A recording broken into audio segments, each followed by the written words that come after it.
हाँ जी, आज हम डिस्कस करने जा रहे हैं कंपनी अकाउंट की जर्नल एंट्री के बारे में। अगर इस चैप्टर में आपने इन जर्नल एंट्री को समझ लिया तो आपके लिए पूरा चैप्टर बहुत आसान हो जाएगा। ये वो बेसिक जर्नल एंट्रियां हैं जिसके बिना हम कंपनी का क्वेश्चन शुरू ही नहीं कर सकते, अटेम्प्ट नहीं कर सकते। तो अभी तक हमने सब्सक्राइब कैपिटल, इशूड कैपिटल और ऑथराइज कैपिटल, इन तीनों के बारे में हमने समझ लिया कि क्या होती है। ठीक है, तो अब हम लेते हैं सबसे पहले जनरल एंट्री। ये कॉमन जनरल एंट्रियां हैं, ये हर क्वेश्चन में अटेम्प्ट होती हैं, तो हम इनका लॉजिक समझते हैं, बेस समझते हैं, क्या रीजन है, क्यों करते हैं हम एंट्री। तो जैसे हमने पहले हमने लिखा bank account debit to equity share application account. अब देखो, कोई भी अगर हम अब 12th के बाद आफ्टर 12th हम एक कॉलेज में एडमिशन लेने जाएंगे तो वहां पे सबसे पहले क्या करेंगे, फॉर्म भरेंगे, एप्लीकेशन रखेंगे। और अगर हम कॉलेज ने कोई एप्लीकेशन की फीस रखी हुई है तो हम उसके साथ में फीस जमा करा देंगे। तो अब कॉलेज क्या एंट्री करेगा, क्योंकि कॉलेज के पास पैसे आ रहे हैं एप्लीकेशन फॉर्म के साथ, तो कॉलेज एंट्री क्या करेगा, bank account debit to application. तो यहाँ पे शेयर्स की बात हो रही है तो हम क्या करते हैं, कंपनी क्या एंट्री करती है, bank account debit to equity share application account. कि एप्लीकेशन अप्लाई करते वक्त लोगों ने जो मुझे पैसे दिए वो ये पैसे दिए, bank account debit to equity share application account, जो कंपनी के पास एप्लीकेशन से रिसीव हुए। पहली एंट्री क्लियर हुई। फिर एप्लीकेशन में जो भी पैसा आपको मिलता है, सपोज मान लो यहाँ पे आपने इशूड किए थे 10,000 शेयर। कितने इशूड किए थे, 10,000 शेयर इशूड किए हमने 10,000 शेयर, लेकिन आपके पास एप्लीकेशन में पैसे आ गए 11,000 शेयर के। कितने आ गए, 11,000। तो आप लिखोगे 11,000 इंटू 2। अब एप्लीकेशन पे हमने 2 रुपए डिमांड करी है। कितने रुपए डिमांड करी है, 2 रुपए। यहां पे फेस वैल्यू है कितने की, @10 रुपीज ईच। तो एक शेयर की वैल्यू है 10 रुपए, हमने इशू करे 10,000 इक्विटी शेयर। अब एप्लीकेशन हमारे पास कितनी भी आ सकती है, 10,000 आ सकती है, 11,000 आ सकती है, 15,000 आ सकती है, हो सकता है 9,000 आ जाए। ठीक है, तो हमारे पास यहाँ पे इस क्वेश्चन में हम ये अज्यूम करके चलते हैं कि 11,000 हमारे पास एप्लीकेशन आई 2 रुपए के अकॉर्डिंगली।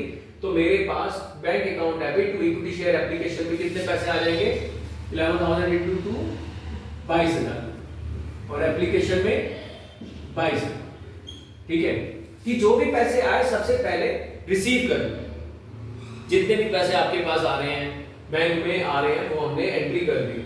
अब इस 11,000 के जो 11,000 इंटू 2 रुपीज करके 22,000 आपके पास आए हैं। अब इस 22,000 रुपए को हम क्या करेंगे, अपनी शेयर कैपिटल में शिफ्ट करेंगे। क्या करते हैं, सेकंड एंट्री में हम शेयर कैपिटल में शिफ्ट करते हैं, क्योंकि जो भी पैसे हमारे पास आते हैं सब्सक्राइब होते हैं वो सब हमारी क्या होती है, शेयर कैपिटल।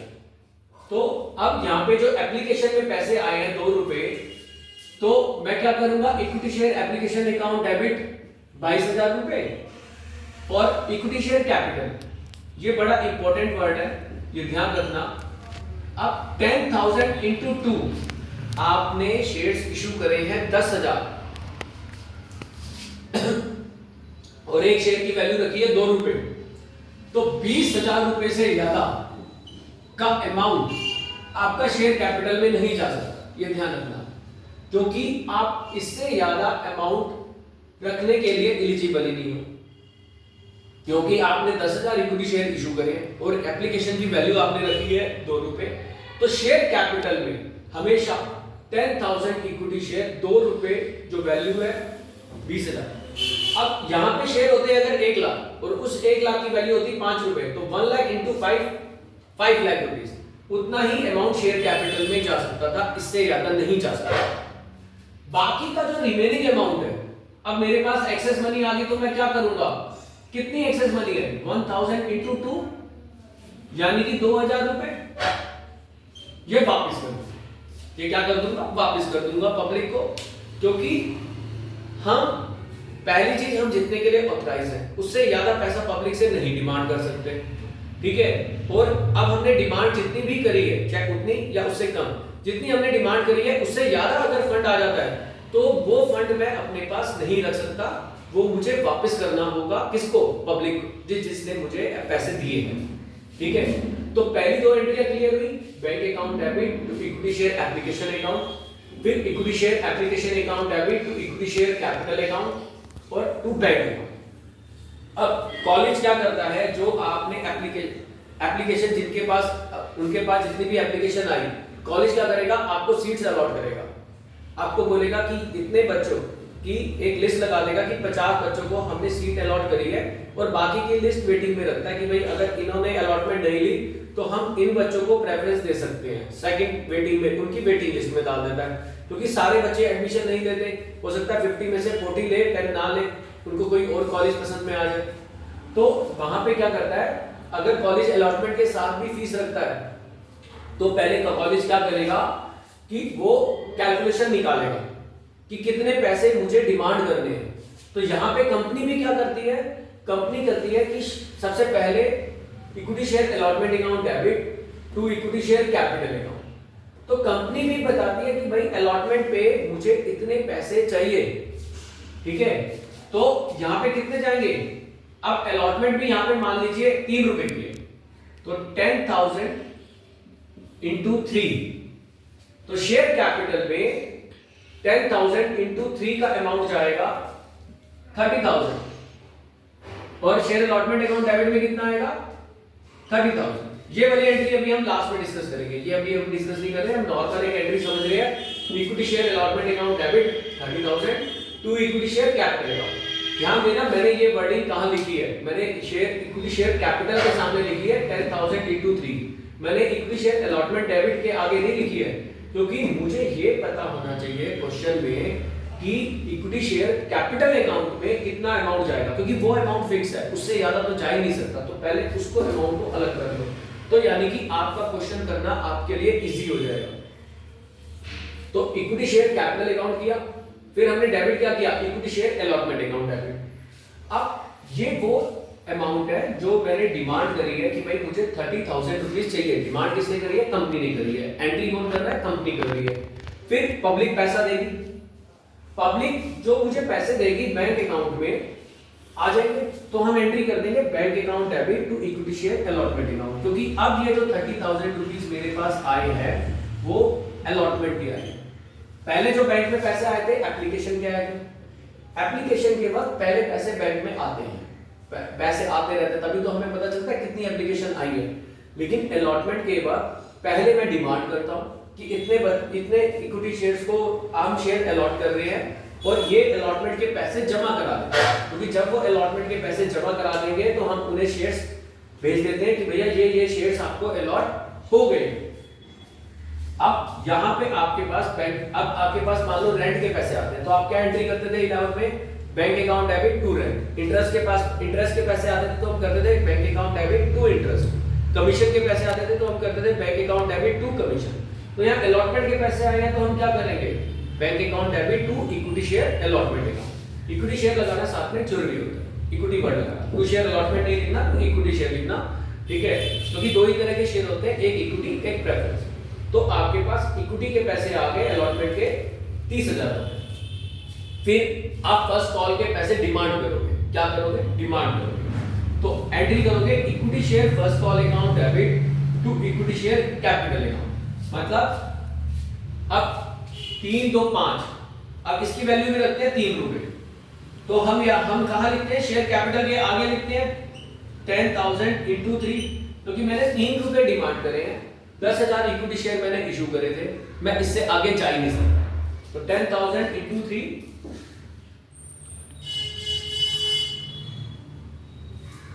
30,000, तो 10,000 इंटू 3 30,000। तो मैंने फर्स्ट कॉल के पैसे डिमांड करे पब्लिक से कि भाई मुझे 30,000 रुपीज चाहिए फर्स्ट कॉल में, तो मेरे पास आप पैसे भेज दीजिए, ठीक है। हम उन्हें कॉल्स करते हैं, लेटर भेजते हैं, मेल्स करते हैं, मैसेजेस करते हैं कि भाई जिसकी अलॉटमेंट फर्स्ट कॉल ड्यू है वो अपना पेमेंट दे दे।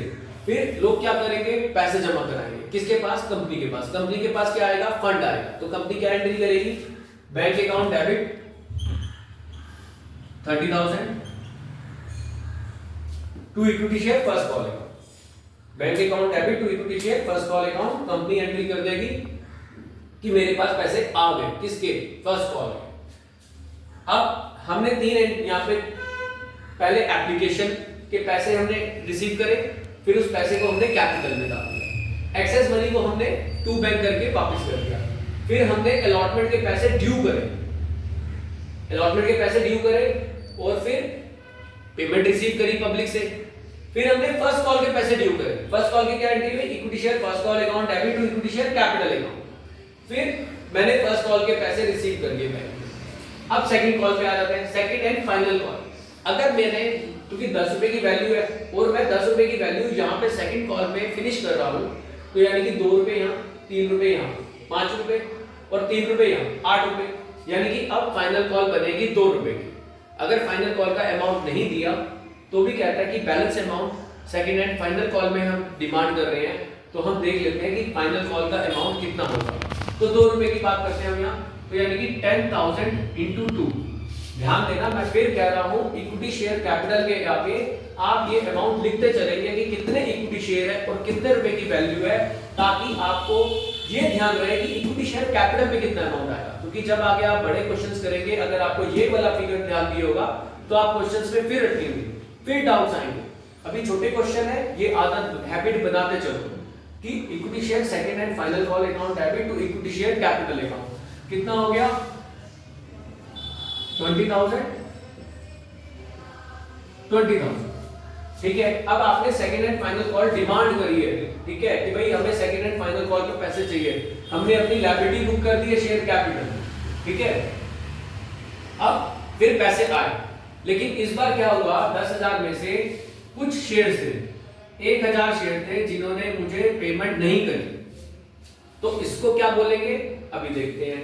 तो यानी कि इस बार जो पेमेंट आई है वो 9,000 शेयर से पेमेंट आई है, 2 रुपए के अकॉर्डिंगली 18,000, और किसने मुझे पैसे नहीं दिए, 1,000 इंटू 2 2,000, और टोटल फाइनल कॉल कितने रुपए की हो गई, 20,000 रुपए।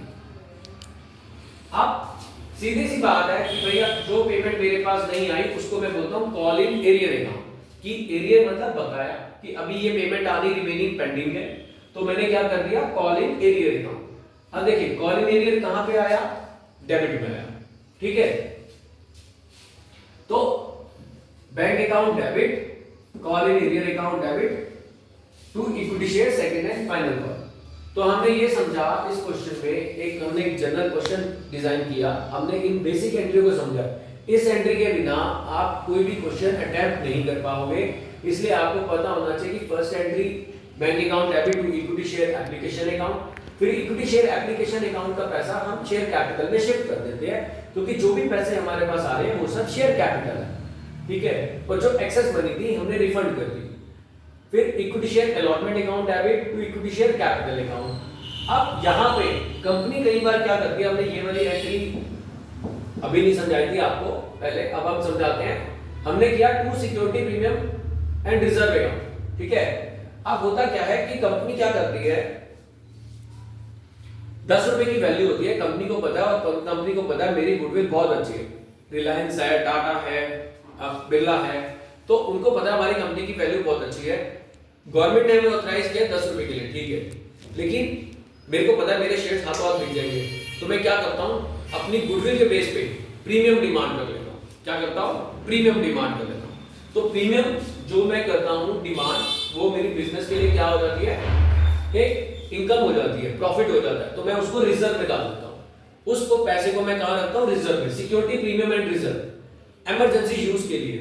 तो अब यहाँ पे हमने 2 रुपए की डिमांड कर ली, तो 10,000 शेयर से ही डिमांड करेंगे 2 रुपए की, तो 10,000 इंटू 2 यानी कि 20,000, तो यानी कि मेरे पास 10,000 इंटू 2 रुपीज किसकी डिमांड हुई है, मेरी तरफ से प्रीमियम की, जो मैंने पब्लिक को बोला कि अगर मेरे शेयर्स आप लेना चाहते हैं, हम आपको अलॉट कर रहे हैं, मुझे अलॉटमेंट के टाइम पे ही बताना होगा कि मैं कितना प्रीमियम डिमांड कर रहा हूं। मैं एप्लीकेशन पे भी डिमांड कर सकता हूं, अलॉटमेंट पे भी कर सकता हूं, फर्स्ट कॉल पे भी कर सकता हूं, सेकंड कॉल पे भी कर सकता हूं। अगर क्वेश्चन में मुझे नहीं बताया तो मैं अलॉटमेंट पे ही करूंगा सिक्योरिटी प्रीमियम डिमांड, ये ध्यान रखना। तो सिक्योरिटी प्रीमियम मैंने डिमांड करी, तो मैं करूंगा टू एसपीआर अकाउंट क्रेडिट 20,000 रुपए, और शेयर अलॉटमेंट के टाइम पे मैं जो पब्लिक से पैसे की डिमांड करूंगा वो अब करूंगा 50,000, और जो मेरे पास बैंक में पैसे आएंगे, bank account debit to equity share allotment account, क्योंकि जो 50,000 रुपए मेरे पास रिसीव हो रहे हैं वो अलॉटमेंट के हो रहे हैं, तो मैं उसे अलॉटमेंट के नाम से ही रिसीव करता हूं, bank account debit to equity share allotment account, क्योंकि मैंने यहाँ पे डेबिट कर दिया था equity share allotment account debit 50,000। ठीक है, तो मेरे पास पैसे आए bank account debit to equity share allotment account. तो एसपीआर समझे आप, एसपीआर मेरी गुडविल का अमाउंट होता है जो मुझे पब्लिक से डिमांड करने पर मिलता है। कोई भी कंपनी प्रीमियम तभी रखती है जब उसको पता है कि उसके शेयर्स की डिमांड बहुत ज्यादा है, वो पब्लिक खरीदेगी। अगर पब्लिक बाय ही नहीं करेगी तो कोई भी कंपनी प्रीमियम की डिमांड नहीं करेगी, बल्कि डिस्काउंट दे सकती है। ठीक है, तो अभी हम क्या समझ रहे हैं कि एसपीआर की वर्किंग कैसे होती है। तो हमने क्या किया, share allotment account debit to equity share capital account to SPR account. अगर एसपीआर फर्स्ट कॉल में आपके पास आ जाता तो इसीलिए हम कह रहे हैं कि जो पैसे आपके पास कैपिटल के नाम पे कितने पैसे जाएंगे वो आप हमेशा लिखेंगे। अगर यहीं पे एप्लीकेशन के टाइम पे पैसे आपने रिसीव किए होते हैं एसपीआर के, तो आपकी ये वर्किंग आपको वो एंट्री करने में उसी टाइम मदद कर देगी कि भाई ये आपके कैपिटल पे गए, ये रिफंड हो गए, और बाकी जो अमाउंट है 2 रुपए का या जितने भी रुपए का वो आपने एसपीआर के नाम का मांगा है, तो 1 रुपया मांगा है तो 10,000 into 1 टू एसपीआर अकाउंट। उसके अकॉर्डिंगली आप according to the question entry कर सकते हो, और उसके अकॉर्डिंगली आप देख सकते हो कि अगर, और जो पैसे पब्लिक को रिफंड करते हो या तो शेयर्स दोगे, नहीं तो उनको एसपीआर के अमाउंट के साथ जो आप अगर उनको शेयर अलॉट नहीं कर रहे, ठीक है, तो एक्सेस मनी आ गई है तो आप सारे अमाउंट को उनको रिफंड कर दोगे, क्योंकि जितनी आपने डिमांड करी है उतना ही फंड आप रख सकते हो। उससे एक्सेस मनी आपको रिफंड करनी होगी या आगे के कॉल्स में एडजस्ट करनी होगी। तो अभी ये सिंपल है, अभी हम बड़े वाले क्वेश्चंस पे नहीं जाएंगे, उसको हम प्रो राटा बोलते हैं, वो भी समझेंगे बाद में। ये सिंपल एंट्री अगर आप समझ लो तो आपके लिए बेस क्लियर हो जाएगा कि क्या क्या आपको पैसे मिल रहे हैं, किस किस वे में मिल रहे हैं, और आप इसको कैसे कैसे एडजस्ट करते हो। इसलिए इस वीडियो को 2 से 3 बार समझना, क्योंकि आपके लिए नई वीडियो है, कंपनी है, नया चैप्टर है, तो इसको 2-3 बार आप समझना, 2-3 बार सुनना, तभी आपको क्लियर हो पाएगा कि हाँ कि भाई ठीक है, ओके गॉट इट। जो चीजें एक बार में क्लियर हो जाए तो भी दोबारा सुनना, ताकि आपको रिवाइज हो जाए, आप भूलो ना चीजें। ठीक है, okay, thank you so much.